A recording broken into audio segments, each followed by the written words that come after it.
औज़ु बिल्लाहि मिनश्शैतानिर्रजीम बिस्मिल्लाहिर्रहमानिर्रहीम। सबसे पहले मैं अपने तमाम व्यूअर्स को सलाम पेश करता हूँ। आज हमारा क्लास 10th केमिस्ट्री का जो टॉपिक है 9.3 equilibrium constant and it's units. सबसे पहले हमने अपने लास्ट लेक्चर के अंदर देखा था कि इक्विलिब्रियम कांस्टेंट क्या होता है और हमने एक डेरिवेशन भी सोल्व की थी और एंड पे हमने इक्विलिब्रियम कांस्टेंट जिसे हम के सी के नाम से पिछले लास्ट लेक्चर में हमने देखा था इसे, और इसकी हमने एक इक्वेशन फाइंड की थी। आज हम उस इक्वेशन की बेस के ऊपर आज इक्विलिब्रियम कांस्टेंट की हम एक डेफिनेशन भी करेंगे और देखेंगे कि जो इक्विलिब्रियम कांस्टेंट है इसका हमारे पास यूनिट किस तरह आता है हमारे पास। ठीक हो गया, चलें शुरू करते हैं आज का लेक्चर। सबसे पहले इक्विलिब्रियम कांस्टेंट है क्या, इसकी डेफिनेशन लिखते हैं। ये कोई कंप्लीट डेफिनेशन ही लिखी हुई, ये मैंने हाफ ऑफ करके लिखी है ताकि आपको ज़्यादा अंडरस्टैंडिंग हो सके। इसके अंदर थोड़ी सी कन्फ्यूजन होती है, जो बच्चे अक्सर का मिस्टेक करते हैं, अक्सर का ज़्यादातर मिस्टेक करते हैं, तो ध्यान से सुनिएगा, इंशाल्लाह आपकी वो मिस्टेक दूर हो जाएगी। सबसे पहले इज़ द रेशो, यानी कि आप देख सकते हैं कि इक्विलिब्रियम कांस्टेंट है, ये हमारे पास बेसिक तौर पे एक रेशो है। ठीक हो गया, अब इसके अंदर हम बात करते हैं, ये जो पार्ट आपको रेड ब्लू के अंदर, स्काई ब्लू के अंदर नजर आ रहा है, ये हमारे पास वो पार्ट है जो न्यूमिनेटर के हम ऊपर लिखते हैं। ठीक हो गया, इसको हम देखते हैं न्यूमिनेटर वाले पार्ट में हमारे पास क्या चीजें आती हैं। फर्स्ट ऑफ ऑल लिखा हुआ है the product of concentrations. Product of concentrations, concentrations हमने देखा था कंसंट्रेशन स्मॉलर यानी कि एक्टिव मास। इस प्रोडक्ट का हमारे पास मतलब है मल्टीप्लीकेशन। ठीक हो गया, इस प्रोडक्ट का क्या मतलब है हमारे पास, मल्टीप्लीकेशन, यानी कि जिसे हम आसान लफ्ज़ों में उर्दू में ज़रब बोलते हैं। ठीक हो गया, तो इंग्लिश में मल्टीप्लीकेशन ऑफ प्रोडक्ट्स। अब फिर प्रोडक्ट्स, ये प्रोडक्ट कौन सी है, इसके लिए मैं आपको ये एक इक्वेशन दिखाता हूँ। ये जो प्रोडक्ट्स आपको नजर आ रही है, ये प्रोडक्ट्स हमारे पास ये वाली जहां पे आपको कर्सर सर्कल के अंदर नजर आ रही है, ये प्रोडक्ट्स यानी रिएक्शन के अंदर जो प्रोडक्ट्स मौजूद थी ये वो प्रोडक्ट्स है। ठीक हो गया, आगे लिखा rise to the power of coefficient, और जो कोफिशिएंट है इसको पावर की फॉर्म में ऊपर लिखते हैं। कोफिशिएंट से मुराद हमारे पास ये वैल्यू है जो एक्टिव थी, एक्टिव मास के हम नाम से जानते थे लास्ट लेक्चर के अंदर। ये जो कोफिशिएंट बेसिक तौर पे हमारे पास रियल नंबर होते हैं। ठीक हो गया, 1 2 3 समथिंग कुछ भी आप नंबर हो सकते हैं। ठीक हो गया, तो इसको हम, आपको याद होगा कि हम इसको यानी कि स्क्वायर ब्रैकेट लगाते थे और ऊपर इसकी पावर लिखते थे राइस, तो नहीं याद तो हम छोटी सी नीचे डायग्राम बनाते, ये देखें जैसे कि इसके अंदर था। ठीक है, तो ये वो पार्ट है। ठीक हो गया, यानी कि प्रोडक्ट है। प्रोडक्ट अब यहाँ पे लफ्ज क्यों आया है, इसकी एक रीजन भी है।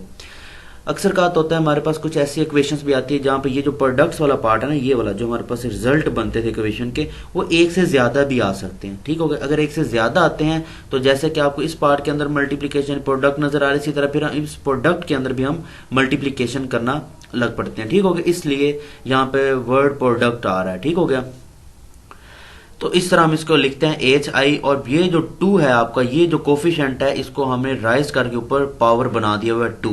ठीक हो गया, ये पार्ट आपको समझ आ गया। अब चलते हैं हम डिनोमिनेटर वाले पार्ट के ऊपर। डिनोमिनेटर वाले पार्ट में हमारे पास क्या आता है, the product of concentrations of reactants.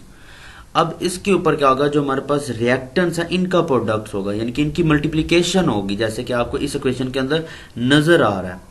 और rise to power of coefficient, जो इसके कोफिशिएंट है, चूंकि इसका कोफिशिएंट 1 है, इसका भी कोफिशिएंट 1 है, तो 1 नॉर्मली हम पावर के अंदर नहीं लिखते, यहाँ पे अगर 1 1 लिख भी दें तो कोई हर्ज नहीं है। ठीक होगा, तो ये था हमारे पास इक्विलिब्रियम कांस्टेंट जो हमने लास्ट लेक्चर में, ये वाला जो आपके सामने रिजल्ट आ रहा है, इस तरह का हमने एक रिजल्ट भी निकाला था। ठीक हो गया, अब इसके अंदर ये ऊपर वाला जो हमारे पास पार्ट होता है जो कि न्यूमिनेटर के अंदर होता है, वो हमारे पास प्रोडक्ट्स होती हैं, और जो हमारे पास डिनोमिनेटर वाला पार्ट होता है वो हमारे पास रिएक्टेंट्स होती हैं। ठीक हो गया, या आपको अंडरस्टैंड होगा किस तरह हमने ये कोफिशिएंट्स को पावर की फॉर्म में लिखा हुआ। ठीक है, आगे चलते हैं, हम बात को बढ़ाते हैं कि जो इक्विलिब्रियम कांस्टेंट है, याद रखिएगा ये बात ज़हन में रखिएगा कि जो इक्विलिब्रियम कांस्टेंट है ये सिर्फ और सिर्फ बैलेंस्ड केमिकल इक्वेशन में यूज होता है, बैलेंस्ड केमिकल इक्वेशन में। अब बैलेंस्ड केमिकल इक्वेशन क्या होती है, बैलेंस्ड केमिकल इक्वेशन का मतलब होता है कि रिएक्टेंट्स वाली साइड पे जितने यानी कि जितने सब्सटेंस हैं, जितने उनकी मोल्स है, जितनी उनकी तादाद है, इतने ही मोल्स, यानी कि इतने ही मोल्स उसी सब्सटेंस के प्रोडक्ट्स के दौरान भी होने चाहिए। जैसे कि यहाँ पे हाइड्रोजन की तादाद कितनी, कितने मोल्स हैं 2, आयोडीन के कितने 2। तो इसके मुताबिक यानी कि जो हमारे पास प्रोडक्ट्स बनेगी वहां पे हाइड्रोजन भी 2 होने चाहिए और आयोडीन भी 2 होने चाहिए। ठीक है, जैसे कि अब अगर हम ये 2 को अगर स्किप करके देखें तो ये हमारे पास हाइड्रोजन आयोडाइड का फार्मूला है। ठीक है, AHI। अब ये जो 2 आपको नजर आ रहा है, जो कोफिशिएंट जो 2 है, ये बेसिक तौर पे इक्वेशन को बैलेंस करने के लिए आया हुआ है। ठीक है, जैसे 2 से मल्टीप्लाई करेंगे 2 1 द 2 और यहाँ पे 2 1 द 2, तो ये हाइड्रोजन भी 2 होगा और आयोडीन भी 2 होगी। तो ऐसी इक्वेशन को हम बैलेंस्ड केमिकल इक्वेशन कहते हैं। ठीक हो गया। आगे हम जो हमारी डेफिनेशन थी इक्विलिब्रियम कांस्टेंट की, इसको हम अब प्रॉपर रेशियो की फॉर्म में लिखते हैं, तो ये रही।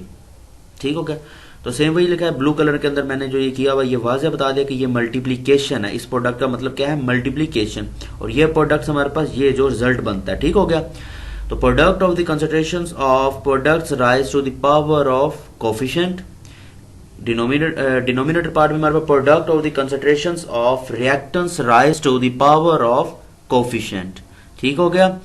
उम्मीद करता हूं आपको इसकी जो इक्विलिब्रियम कांस्टेंट है इसकी डेफिनेशन अब प्रॉपर आपके जहन में बैठ चुकी होगी। आगे चलते हैं। अब याद रखिएगा कि जो केसी है, केसी हमेशा डिपेंड करता है टेम्परेचर के ऊपर। ठीक हो गया। केसी की जो वैल्यू है हमारी, ये टेम्परेचर के ऊपर क्या डिपेंड करती है। इसके ऊपर हम फर्दर नेक्स्ट लेक्चर के अंदर देखेंगे कि टेम्परेचर के ऊपर क्यों करती है। ठीक हो गया। आगे चलते हैं हम। अब ये बात तो खत्म होगी हमारी इक्विलिब्रियम कांस्टेंट की। अब हम चलते हैं इसके यूनिट्स की तरफ। इसका यूनिट्स क्या होना चाहिए हमारे पास। चले जी। अब यहाँ पे एक छोटी सी बात आपको पहले ज़हन नशीन कर देता हूँ, अपने ज़हन में रखिएगा। जो हमारे पास इक्विलिब्रियम कांस्टेंट है, जो इसका यूनिट है हमारे पास, ये वेरी करता है, एक जैसा नहीं रहता। ठीक हो गया। उसके लिए हमारे पास 2 स्टेट बनती हैं, उन 2 स्टेट्स के मुताबिक ही हम इसका यूनिट्स लिखते हैं। ठीक हो गया। पहली स्टेट हम क्या लिखी आपके सामने नजर भी आ रही है, Kc has no unit in reaction with equal number of moles on both side of the equation। क्या मतलब, यानी कि कोई भी हमारे पास जो एक इक्वेशन लिखी हुई है या जो भी रिएक्शन हमारे पास हुआ है, जो इक्वेशन हमें जाहिर हो रही है, इसके अंदर number of moles reactant side वाली साइड पे और प्रोडक्ट वाली साइड पे क्या होने चाहिए, सेम होने चाहिए। तब क्योंकि Kc हमारे पास इक्विलिब्रियम कांस्टेंट, इसका कोई यूनिट नहीं होगा हमारे पास। जैसे इक्वेशन आती ये, अब देखिए यहाँ पे नंबर ऑफ मोल्स कितने हैं, यहाँ पे 1 है, यहाँ पे 1 है, तो 1 1 कितने के 2 नंबर ऑफ मोल्स रिएक्टेंट्स वाली साइड पे हैं, और इसी तरह प्रोडक्ट्स वाली साइड पे हमारे पास कितने नंबर ऑफ मोल्स हैं 2, इधर भी 2 उधर भी 2, तो नंबर ऑफ मोल्स क्या हो गए हमारे पास, सेम, एक जैसे हो गए। अब क्या होगा हमारे पास, इस इक्वेशन का इक्विलिब्रियम कांस्टेंट में हमारे पास यूनिट नहीं आएगा। इसको सोल्व करते हैं, हम देखते हैं यूनिट क्यों नहीं आता हमारे पास। सबसे पहले हम इसकी केसी जो इक्वेशन है हम वो लिखेंगे। ठीक हो गया। जैसे कि ये प्रोडक्ट्स वाला पार्ट है, अब ये 2 हमारे पास ये कोफिशिएंट स्केयर के फॉर्म में चला गया, और ये वाला पार्ट हमारे पास चूंकि इसकी कोई साइड पे एक्टिव जो मैसेज है वहां पे वो कुछ भी नहीं है, इसलिए प्रोडक्ट और इनके मल्टीप्लिकेशन कर दी गई। अब चूंकि हमने इसका यूनिट देखा था मोलर कंसंट्रेशन का लास्ट टाइम के मोल पर डीएम क्यूब हमारे पास इसका यूनिट था। अब हम इन जो वैल्यूज लिखी हुई आपके पास, ये जो वैल्यूज लिखी हुई इनके अब जगह हम यूनिट्स लिख देते हैं, जैसे कि ये। ठीक हो गया। क्योंकि ये सोल्व कर दिया हुआ था इसलिए अब बताते हैं ये कैसे रहता है। अब इसका यूनिट हमने लिख दिया मोल पर डीएम क्यूब, इसकी पावर 2 थी इसलिए यहाँ पे 2 आ गया। इसी तरह हाइड्रोजन और आयोडीन के ऊपर कोई पावर नहीं थी इसलिए सिंपल उनके फॉर्म यूनिट्स आ गए। ठीक हो गया। अब चूंकि ऊपर 2 है नीचे 1 1 है, तो अगर एक 1 इसके साथ कट गया दूसरा 1 इसके साथ कट गया, जब सारी कटिंग होगी तो हमारे पास कुछ भी रिजल्ट नहीं बचा। तो यानी कि ऐसी इक्वेशन का हमारे पास कोई भी रिजल्ट नहीं आएगा, यानी कि कोई यूनिट नहीं होगा हमारे पास। जब कोई यूनिट ही नहीं है तो वही बात वो अपने स्टेट ज़हन में रखनी है कि जब नंबर ऑफ मोल्स हमारे पास सेम होते हैं तब हमारे पास कोई यूनिट नहीं आता केसी का। अब आगे चलते हैं दूसरे पॉइंट की तरफ। अगर तो हमारे पास कोई रिएक्शन है वहां पे number of moles of reactants and products are not equal, then KC have units. अगर हमारे पास जो रिएक्टेंट्स वाली साइड पे और प्रोडक्ट्स वाली साइड पे नंबर ऑफ मोल सेम ना हो, एक जैसे ना हो, तो तब केसी का कोई ना कोई यूनिट हमारे पास लाजमी आएगा। इसके लिए हम छोटी सी एक इक्वेशन देखते हैं जैसे कि आपको नजर आ रही है। अब यहाँ पे इसका नंबर ऑफ मोल कितना है 1, इधर कितना 3, 3 + 1 कितने हो गए 4, यहाँ पे कितने हो गए 4। इसी तरह प्रोडक्ट वाली साइड पे हमारे पास नंबर ऑफ मोल्स कितने हैं 2। अब देखिए प्रोडक्ट वाली साइड पे हमारे पास नंबर ऑफ मोल्स आ रहे हैं 2 और रिएक्टेंट साइड पे आ रहे हैं 4, तो जाहिर बात है 4 डज नॉट इक्वल टू 2। ठीक होगा। तो जो हमारा 4 है वो 2 की इक्वल नहीं है, तो यहाँ पे देखा कि नंबर ऑफ मोल्स हमारे पास सेम नहीं है। तो देखते हैं अब इसे, सबसे पहले हम इसको केसी की फॉर्म में लिखते हैं, यानी कि इक्विलिब्रियम कांस्टेंट के अंदर। ठीक हो गया। अब ये NH3 जो हमारे पास प्रोडक्ट है, चूंकि ये इसका जो कोफिशिएंट था ये पावर की फॉर्म में चला गया आपका, ठीक हो गया। इसी तरह हमारे पास जो रिएक्टेंस है इसको लिखा, चूंकि हाइड्रोजन के साथ ये 3 आ रहा है और ये हमारे पास आ गया 3, ठीक हो गया। अब अगर मैं सबसे पहले हमने बात की थी कि हमने इसके अंदर ये भी चीज़ देखनी है कि इक्वेशन बैलेंस है कि नहीं है, उस चीज़ को अब फटाफट हम देख लेते हैं। जैसे कि हमारे पास ये था N2 प्लस H2, ठीक हो गया, और हमारे पास जो रिजल्ट अगर आता है तो NH3 था। अब ये जो 2 आपको नजर आ रहा है, ये 3 नजर आ रही है, इक्वेशन को बैलेंस करने के लिए आ रहा है। जैसे कि ये देखे 3 2 द 6, हाइड्रोजन कितने हैं यहाँ पे 6, उधर काउंट कर ले 2 3 द 6, हाइड्रोजन कितने के 6, यहाँ पे नाइट्रोजन कितने 2, और यहाँ पे 1 था तो 2 1 द 2, देखो नाइट्रोजन भी सेम हो गया और हाइड्रोजन भी सेम हो गया, इक्वेशन हमारी बैलेंस है, ठीक हो गया। तो ये हमारे ठीक हो गया, इतनी बात आपको समझ आ गई। आगे चलते हैं हम अपने केसी की तरफ। ये केसी की हमारे पास वैल्यूज आ गई। अब हम इसके अब यूनिट्स लिख देते हैं। यूनिट आपके सामने आ गए, क्योंकि ये स्केयर था इसलिए यहाँ पे स्केयर आ गया, वहां पे पावर 3, वहां पे पावर 3 आ गई। अगर यहां से अगर ये 2 के 2 मैं इस 3 के साथ काट दूं तो यहाँ पे 1 रह जाएगा, ऊपर जो हमारे पास न्यूमिनेटर वाला पार्ट है वहां पे 1 आ जाएगा, ठीक हो गया, क्योंकि वो 2 के 2 कट गए। अब नीचे ये भी 1 ये भी 1, बेस सेम हो तो पावरें आपस में ऐड हो जाती हैं, क्योंकि ये देखें इस पार्ट को देखें और इस पार्ट को देखें, ये बेस है सेम है, ये पावर 1 कितनी बन गई 2, जैसे कि आपको इस क्वेश्चन में नजर आ रही है, ठीक हो गया। तो ये हमारे पास अब चूंकि हमारे पास जो यूनिट होता है, ये बात याद रखिएगा, जो हमारे पास यूनिट होता है वो डिनोमिनेटर की फॉर्म में हमारे पास नहीं होता।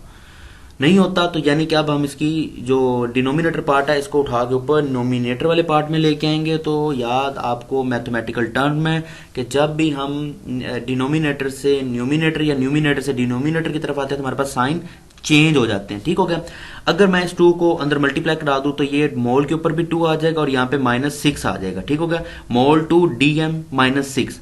तो जब इसको मैं उठा के ऊपर वाले पार्ट की तरफ लेके जाऊंगा, यानी कि न्यूमिनेटर वाले पार्ट की तरफ लेके जाऊंगा, तो मेरे पास इक्वेशन कुछ यूं आएगी, ठीक हो गया।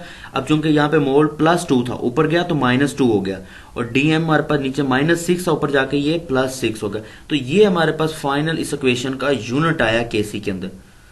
आपने भी देखा, हमने पीछे जब इक्वेशन हमने सोल्व की जिसके अंदर बहुत जो मोल्स की तादाद थी हमारे पास, नंबर ऑफ मोल्स वो सेम थी, तो कोई यूनिट नहीं आया। अब हमारे पास नंबर ऑफ मोल सेम नहीं थे, तो हमारे पास ये यूनिट है मोल, यानी कि पावर -2 एंड मोल की पावर -2 और DM 6 हमारे पास इसका यूनिट है। चले हम आगे कुछ बुक की न्यूमेरिकल है यानी कि एग्जाम्पल उसको सोल्व करते हैं। आपकी बुक की एग्जाम्पल है हमारे पास 9.1। हमारे पास ये इक्वेशन गिवन है H2 plus I2 reversible reaction है 2H है। ये सबसे पहले इक्वेशन देखने के बैलेंस है कि नहीं, बैलेंस है, बिल्कुल बैलेंस है। आप इसको गौर से देखिएगा, अभी 2 दफा ऊपर समझाया इक्वेशन कैसे बैलेंस होती है, इसको ध्यान से देखिएगा और जज कीजिए कि ये बैलेंस है कि नहीं है। आगे चलते हैं। ये हमारे पास वैल्यूज गिवन है, H2 की हमारे पास 0.05, I2 की हमारे पास 0.06 और H है जो हाइड्रोजन आयोडाइड है, इसकी वैल्यू हमारे पास 0.49, ठीक हो गया। हमने फाइंड क्या चीज करनी है, हमने फाइंड करना है इक्विलिब्रियम कांस्टेंट, केसी फाइंड करना है, ठीक हो गया। हम अपनी इक्वेशन सोल्व करते हैं। सबसे पहले हम इक्विलिब्रियम जो कांस्टेंट एक्सप्रेशन हमारे पास आया था उसको लिखते हैं, तो वो ये हमारे पास आएगा केसी इक्वल टू प्रोडक्ट आ जाएगी, ये प्रोडक्ट चूंकि ये 2 हमारे पास जो कोफिशिएंट मौजूद है ये पावर राइज हो जाएगी, बाकी वैल्यूज वैसे की वैसी आ जाएंगी, ठीक है। अब चूंकि हमारे पास इनकी वैल्यूज गिवन है, हम इनकी वैल्यूज को पुट करते हैं, तो हमारे पास ये इक्वेशन कुछ यूं बन जाएगी 0.49 का स्क्वायर 0.05 मल्टीप्लाई बाय 0.06। अपने कैलकुलेटर निकाले फौरन, इसको सोल्व करें तो जो हमारा न्यूमिनेटर वाला पार्ट है उसका और डिनोमिनेटर पार्ट वाले पार्ट का हमारे पास आंसर कुछ ये आएगा 0.2401 डिवाइडेड बाय 0.030, ठीक हो गया। इसको सोल्व करें कैलकुलेटर के ऊपर, हमारे पास जो आंसर आएगा वो 80 आएगा। आपको नजर आ रहा है इसके साथ मैंने कोई यूनिट नहीं लिखा, यहाँ पे कोई यूनिट नहीं आ रहा। क्यों नहीं आ रहा, मैंने अभी एक बात की थी, अगर हमारे पास इक्वेशन में नंबर ऑफ मोल सेम है तो हमारे पास कोई यूनिट नहीं आता। तो इसके लिए हम छोटी सी डायग्राम आपको फिर दिखा देते हैं, जैसे कि ये आपको डायग्राम नजर आ रही है।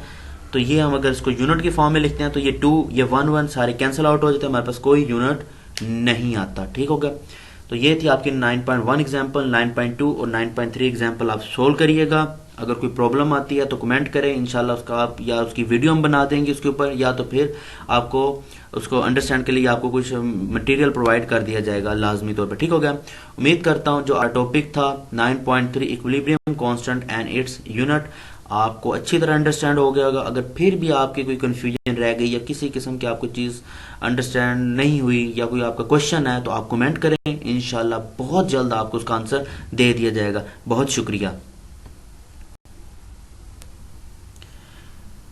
वीडियो अच्छी लगी है लेक्चर की समझ भी आ रही है तो लाइक करें, कमेंट्स करें, और अगर अभी तक आपने मेरा चैनल सब्सक्राइब नहीं किया तो उसको भी सब्सक्राइब करें। मिनी यूनी है, उसके साथ लगे छोटे से बेल आइकन को भी प्रेस करें ताकि हमारी हर आने वाली वीडियो जो है आप तक पहले पहुंच सके। बहुत शुक्रिया। इंशाल्लाह मुलाकात होती है हमारे नेक्स्ट लेक्चर में, तब तक के लिए अल्लाह हाफिज़।